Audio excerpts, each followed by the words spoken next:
성경에서 건강한 가정을 소개를 해주고 있는데 오늘 고넬료의 가정을 우리에게 소개를 해주고 있습니다. 오늘과 같이 가정의 위기의 시대라 그러는데 위기의 시대에 모델로서 이 고넬료 가정을 우리에게 추천을 해주고 그리고 많은 지면을 할애해서 그 가정의 모습을 아주 구체적으로 자세하게 우리에게 전해주고 있습니다. 고넬료라고 하는 사람은 로마 사람 이방인이었고 더군다나 군인이었습니다. 지휘관이었고 또 유대 민족들을 지배하는 그런 그 지배자이기도 했습니다. 그래서 언뜻 떠오르는 고넬료의 인상은 좀 경직되고 권위주의적이고 그리고 어떤 면에서는 관료 냄새가 나는 그런 인상을 우리에게 풍겨줘요. 그런데도 불구하고 이 내용을 보면 이 고넬료라고 하는 사람은 군인이기 전에 로마이기 전에 하나님의 사람이었고 신앙의 사람이었어요. 그래서 그 가정을 아주 따뜻하게 건강하게 자상하게 배려해서 가꾼 그런 사람으로 성경은 소개를 하고 있습니다. 사람이 어렸을 때 얼굴이 이제 커면 바뀌잖아요. 근데 특별히 많이 바뀐 사람이 있고 유지가 되는 사람이 있고 어렸을 때 그 성품을 오래도록 유지하는 사람이 있고 큰 다음에는 완전히 바뀌어지고 난폭하게 바뀌어지는 사람도 있습니다. 그런 원인을 사람들은 네 가지로 풀이를 하는데 그 중에 하나가 유전적인 요소라고 그럽니다.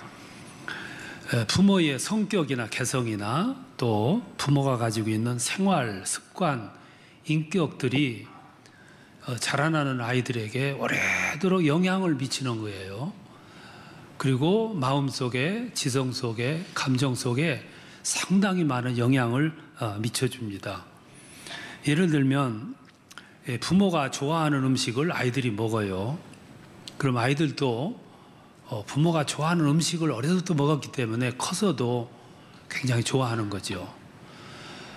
그런 아이들이 부모를 따라서 해외로 이민을 가요. 거기 가면 아이들이 햄버거를 먹고 그리고 돈가스를 먹고 콜라를 마시고 그리고 핫도그를 먹고 치즈를 먹고 자라요. 그러다가 성인이 되잖아요. 그러면 그것들보다 부모가 해줬던 어렸을 때 먹던 그 부모가 좋아하던 음식을 찾게 돼요. 김치를 찾게 되고 된장을 찾게 돼요. 그게 왜 이러냐면 어렸을 때 유전적으로 가정 환경 속에서 그걸 많이 먹었기 때문에 접했기 때문에 그런 결과가 오게 되는 거죠.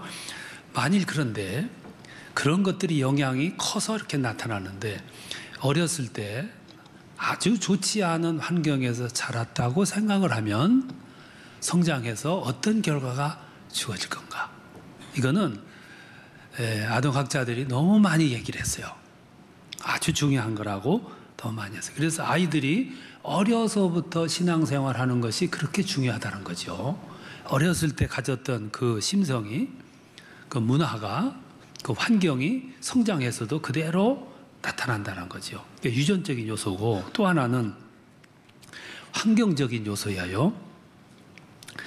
내가 살아갔던, 내가 자랐던, 내가 성장했던 가정의 환경이 어땠느냐 하는 거는 이 성장한 후에 나의 모습을 만들어 나가는데 결정적인 역할을 하는 거죠.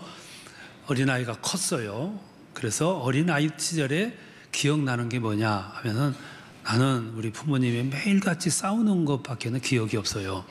그리고 내 아버지가 매일같이 술에 취해가지고 들어왔던 것밖에는 기억나는 게 없다. 이건 큰일이죠. 큰일이죠. 콩 심은데 콩 난다고 그랬는데 그 아이가 커서 그걸 다 잊어버릴 수는 없겠죠. 그 열매를 맺게 되겠죠. 유년 시절에 어린아이 시절에 자랐던 살아왔던 환경 그거는 성장한 후에 그의 인생을 만들고 모습을 만들고 얼굴을 만들고 성품을 만들 거라는 거 자명한 사실이죠. 세 번째가 이제 개체적 유전이라 그러는데 어린아이도 다 가지고 있는 기본적인 욕구라는 게 있어요. 어떤 아이는 클 수 있고 어떤 아이는 작을 수 있어요. 어떤 아이는 욕구가 넓을 수 있고요. 근데 그게 통제가 안 된 상태에서 자라게 되면 성장한 후에 시행착오를 너무 많이 겪게 되는 거죠. 이 아픔의 역사가 많은 거죠. 네 번째가 어머니 역할이라 그래요. 가정이라고 하는 공간은 어머니의 공간이에요. 밖은 아버지 공간입니다. 그래서 아버지를 바깥 사람이라 그래요. 어머니를 안 사람이라 그러고. 생활의 영역이 달라요. 어린아이들은 자랄 때 가정에서 자라요. 그래서 어머니의 영향을 많이 받는 거죠. 그럴 수밖에 없어요. 아버지 영향보다 어머니 영향을 훨씬 더 많이 받아요. 그래서 아이들이 큰 후에는 어머니로부터 받은 영향대로 표현이 나와요. 위인들로 보면 하나같이 어머니 얘기를 많이 해요. 어머니로부터 영향을 많이 받았다고 얘기를 해요. 뭐 그럴 수밖에 없는 거죠. 영국의 처칠이라고 하는 수상이 된 후에 세계적인 인물로 나라가 부각시키기 위해서 이제 영국 신문이 그를 위한 특집을 마련을 했어요. 그래서 어려서부터 이렇게 성장하는데 그의 영향을 미쳤을 유치원 교사에서부터 성장원까지 교사들을 다 찾아서 인터뷰를 했어요. 그걸 신문에 특집으로 실었습니다. 그 기사를 보고 이 처치라는 사람은 신문사로 전화를 해가지고 그분들도 훌륭하게 나에게 영향을 미쳐줬지만 그분들보다 훨씬 더 내게 영향을 미쳤던 좋은 교사가 한 분 더 있다고. 그게 내 어머니라고. 내 어머니가 빠졌다고. 그렇게 고백했다가 아주 유명한 일 하잖아요. 레이건이라는 대통령도 똑같은 말을 했어요. 어느 날 특집에 출연해가지고 말하기를 내 인생에 가장 많은 영향을 줬던 분은 우리 어머니, 내 어머니 넬리 레이건이었다고. 그분이 내게 많은 영향을 미쳤노라고. 이게 어린 시절은 어머니 품에서 많이 자라고 그리고 그 주변에서 많이 자라게 되기 때문에 그렇죠. 이 네 가지 요인이 인생을 결정짓고 나의 모습을 결정짓고 나의 성격을 만들어내는데 결정적인 환경적 요인이라는 거예요. 그러면 오늘 성경에서 제시하고 있는 고넬료의 모습은 어떠냐 하면은 그 고넬료 집에 이 요소가 다 들어있어요. 그래서 성경은 고넬료의 한 사람의 문제를, 삶의 내용을 많은 지면을 할애해서 우리에게 소개해 주고 있어요. 그 말은 무슨 말이냐면 이 기사를 통해서 우리에게 주고자 하는 메시지가 강하고 크다는 얘기죠. 근데 그의 가정 속의 요소가 대표적으로 세 가지가 있었어요. 그 중에 하나가 경건이에요. 2절에 보면 그가 경건하여 온 집안과 더불어 하나님을 경외하였다 그랬어요. 로마인인데 이방인이잖아요. 군인이었는데 지배자였는데 그의 집에 경건이 있었어요.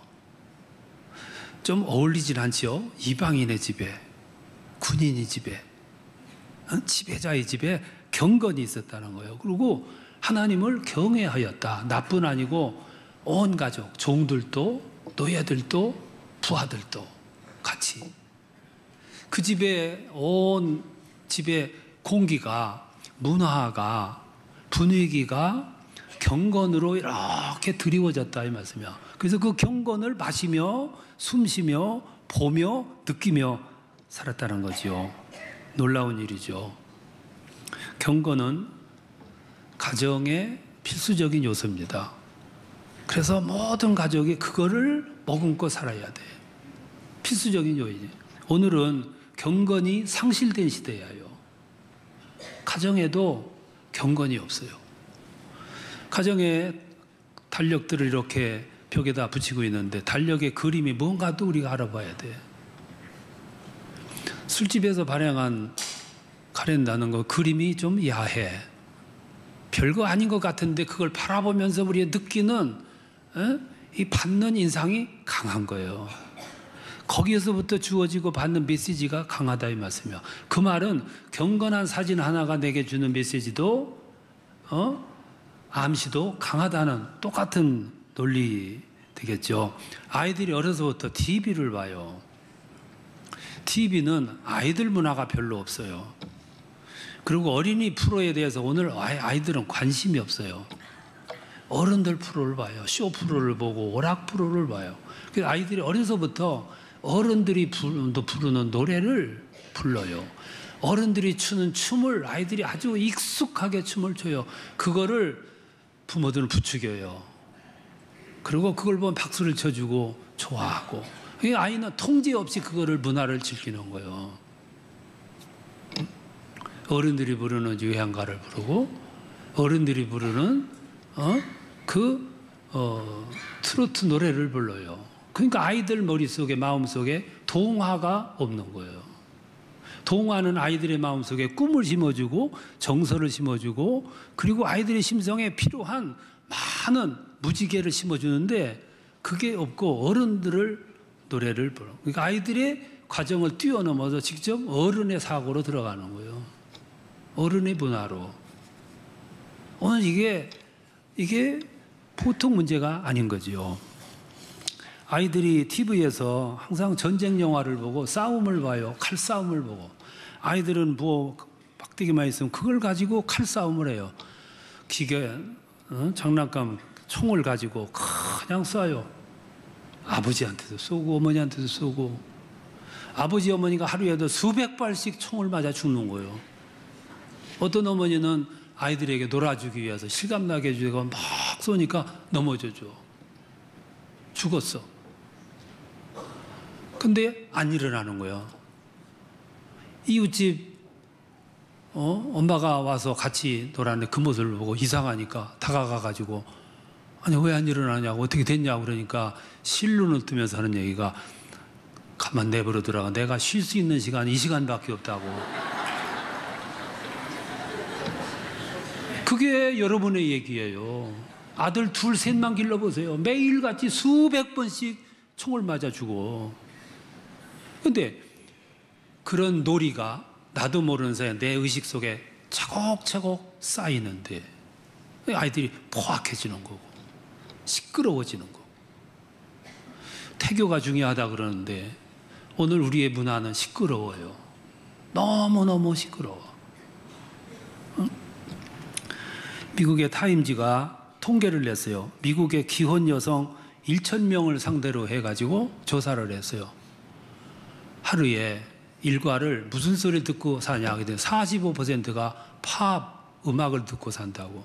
재즈 음악을 듣고 산다고. 이제 하루 종일에서 절반이 그 시끄러운 음악을 듣고 사는 거예요. 그리고 아이를 잉태해요. 그 아이가 자라서 조용할 리가 없는 거지. 난리를 떨며 사는 거예요. 매가 있습니까?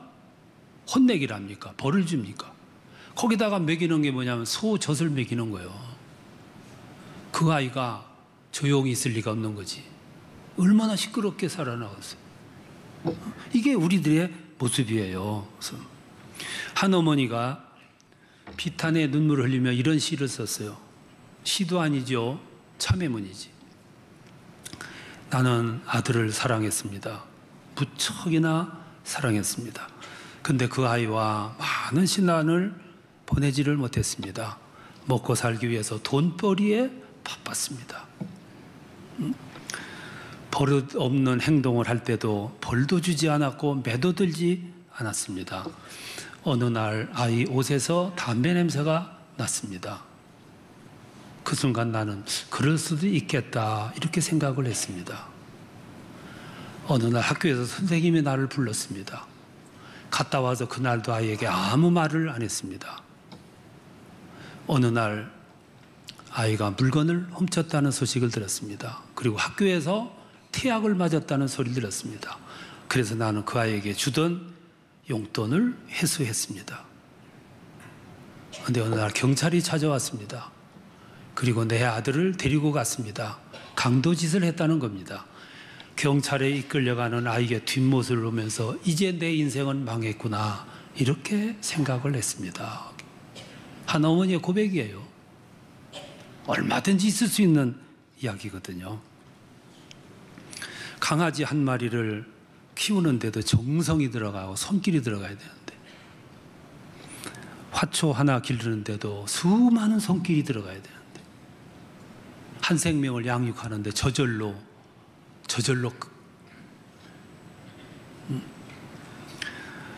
고넬료의 가정에 가장 중요한 요소, 경건이 있었다는 거예요.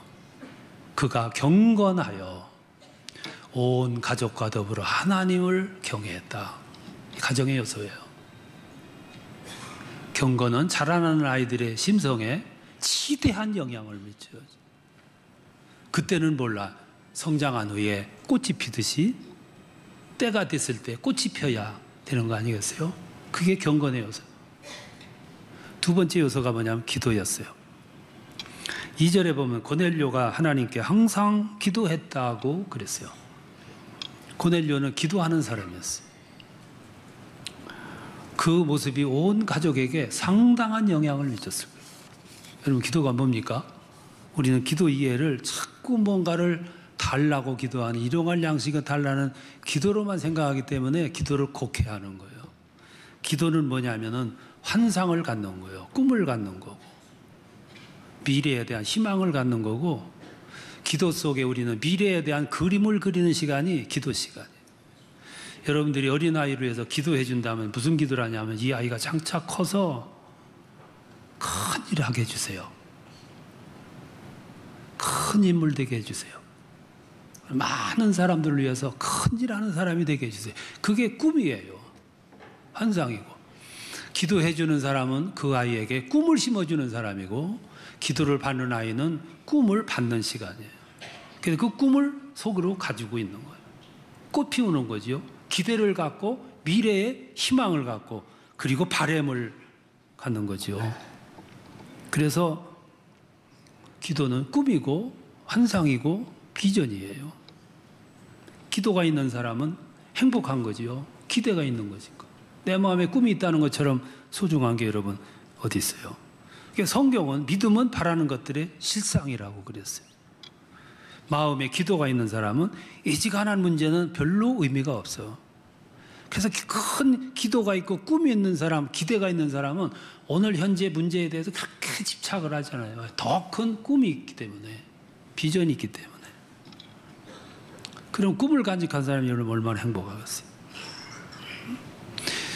영국의 웨슬리하고 휘필드라고 하는 사람이 친구였어요. 나중에는 유명한 부흥사들이 돼요. 이 두 사람은 스타일이 달라. 둘이 전도 여행을 다녀요. 그러면 가서 같은 호텔에 들어가요. 같은 방에서 룸메이트를 해요. 그러면 저녁에 잠자리에 들어가기 전에 서로 기도를 하는데, 휘필드라고 하는 사람은 기도하는 스타일이 내일 주께 맡깁니다. 선하게 인도해 주세요. 아멘. 그러고 자는 거예요. 간단해. 근데 웨슬리는 앉아가지고 시시콜콜 자세하게 내일에 대한 그림을 그리는 거예요. 휘필드는 서양화를 그리고 요한 웨슬리는 동양화를 그리는 거예요. 가지, 격가지 하나까지 자세하게 그리듯이 기도 시간에 자상하게 기도를 하는 거예요. 내일에 대해서 그림을 그리는데 아주 동양화를 그리는 거예요. 휘필드라는 사람이 한참 자다 일어나면 그때까지도 중얼거리며 기도를 하는 거예요. 주께 다 맡겨버리지, 우리 자세하게 하니까 너는 잘하고. 그러고 앉아가지고 자세히 기도하는 거예요. 그 기도하는 시간이 뭐냐면 환상의 시간이요. 그림을 그리는 시간. 내일에 대해서 계획을 하는 시간이에요. 그러니까 자상하게 기도하는 거죠. 내일에 대해서 계획 있는 사람은 기도 내용이 많아. 자세하게 되고, 기대가 있고, 바람이 있고, 고대함이 있고, 소망과 희망이 있어요. 그래서 기도는 곧 비전이라 그래요. 바라는 것들의 실상이에요. 고넬료가 그 가정에 경건이 있었고, 또 하나의 요소는 기도의 요소예요. 그러니까 그 울타리에 살아간 사람들은 그 영향을 받는 거예요. 경건의 영향 속에 살아가고 기도의 영향 속에 살아가는 거예요. 오늘 이 세상을 하루 종일 나갔다 오면은 막 먼지가 쓰여가지고 세수를 하면 시커먼 물이 나와요. 옷을 벗으면 시커머졌어요. 왜? 내가 보이진 않지만 이 공간의 문화가 먼지 문화예요. 나도 모르게 그 영향받아요. 내 집안의 문화, 공기가, 정서가, 환경이 경건이 있고 기도가 있다. 그 영향을 나도 모르는 사이에 받는 거예요. 그 영향이 그 아이가 컸을 때 나오는 거지. 그래서 가정의 요소가 하나가 경건이고 또 하나가 기도예요. 세 번째 요소가 뭐냐면 응답이에요. 꿈은 이루어진다는 것이 성경의 약속입니다. 고넬료가 그렇게 기도를 해요. 그랬더니 3절에 보면 하루는 제 9시쯤 되어 환상 중에 천사가 나타나요. 그래서 말씀하기를 고넬료야 네 기도와 구제가 상달되어 하나님께로부터 기억하신 바가 되었다. 그 말은 응답되었다 그 말이죠. 이 이야기를 보면 고넬료의 기도는 형식이 아니었어요. 진지했어요. 그러니까 응답되는 거지.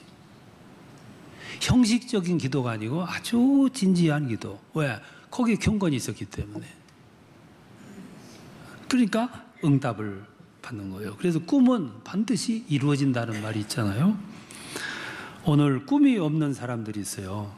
그러니까 우리의 삶에 자꾸 불화가 찾아오는 거예요. 마음에서 기대가 빠져버리고 마음에서 기도가 빠져버리고 마음속에서 환상, 미래, 소망이 빠져버리면 그 자리에 뭐가 자리 잡냐면 불화가 금방 자리 잡아요. 갈등이 자리 잡고. 참 불행한 일이에요. 여러분 부부가 우리가 같이 살잖아요. 보통 50년 살아요. 60년도 살고 70년도 산 분이 있고 70년 산 분들은 70년 동안 항상 바라봤어요. 같은 공기 속에서 살았어요. 같은 음식을 먹었어요. 같은 물을 마셨고요. 같이 바라봤어요. 그러면 닮아야지. 부부는 닮는다 그러지 않아? 오래 살면 부부는 닮게 돼 있어요. 영국의 리버풀 대학에서 연구진이 10명의 사람에게 160쌍의 사진을 갖다가 섞어 놓고선 짝을 찾아보라 했더니 절반을 맞췄다는 거예요. 얼굴이 닮았기 때문에. 60년은 살았는데 70년은 살았는데 얼굴이 닮지 않았다. 그 문제가 있는 거지. 집에 가서 두 분이 거울 앞에 앉아서 한번 보셔요. 얼마만큼 닮았는가. 내가 목회자예요. 목회자로 금년 46년째인데 46년 동안 목회자로 생활했기 때문에 여러분들이 내 뒤에서 보면 아, 저분은 목사님이야. 이렇게 봐줘야 되는 거예요. 그게 안 나타나면 나는 잘못 사는 거지. 안 그래요? 모습이 안 나타나? 아니, 어느 택시 기사는 날 보고 그랬는데 직업이 평범치가 않으신 것 같아요. 뭐 같으냐 그러니까 글쎄요. 나는 목사라고 그랬더니 그렇지요. 그럴 줄 알았습니다. 그런 대답이 나와야 되는데. 교장 선생님은 뒤 걸어가는 태도를 보면 천 영락 없는 교장 선생님이야. 그게 안 됐으면 교직 생활을 잘못한 거지. 그러니까 같이 수십 년을 같이 살았다. 닮아야 되는 거 아니에요. 고넬료의 가정에 이 요소가 있은 거예요. 경건의 요소와 기도의 요소가. 그러니까 응답이 주어지는 거예요. 하루는 천사가 네 기도와 구제가 하나님께 상달되었느니라. 그리고 더 구체적으로 말씀하기를 5절에 가서 지금 사람을 욥바로 보내요. 베드로를 청하라 그랬어. 그 말은 무슨 말이냐면 베드로가 이제부터 네가 할 일을 제시해 줄 거고 내 앞길을 인도해 주리라 그 말이에요. 여러분 우리가 살아가는데 중요한 게 많아요. 집도 필요하고 돈도 필요하고 다 필요해요. 근데 정말로 중요한 게 뭐냐면 앞길을 인도받는 삶이에요. 이것처럼 중요한 거 없어. 노년은 노년대로 젊은이 젊은이대로 앞길을 인도받는 삶처럼 복된 게 없어요. 내가 모든 걸 결정하고 문 열고 가는 것보다 주께서 내 앞길을 이렇게 인도해 주는 길을 따라가는 거예요. 그게 은혜라고요. 그게 특별히 젊은이들은 이게 얼마나 큰 은혜인지 몰라요. 하나님께로부터 은혜를 입으면 하나님으로부터 함께 하심을 받으면 하나님은 성령을 통해서 우리 앞길을 그렇게 인도하시는 거예요. 그러니까 고넬료가 경건을 통해서 기도를 통해서 응답을 받아요.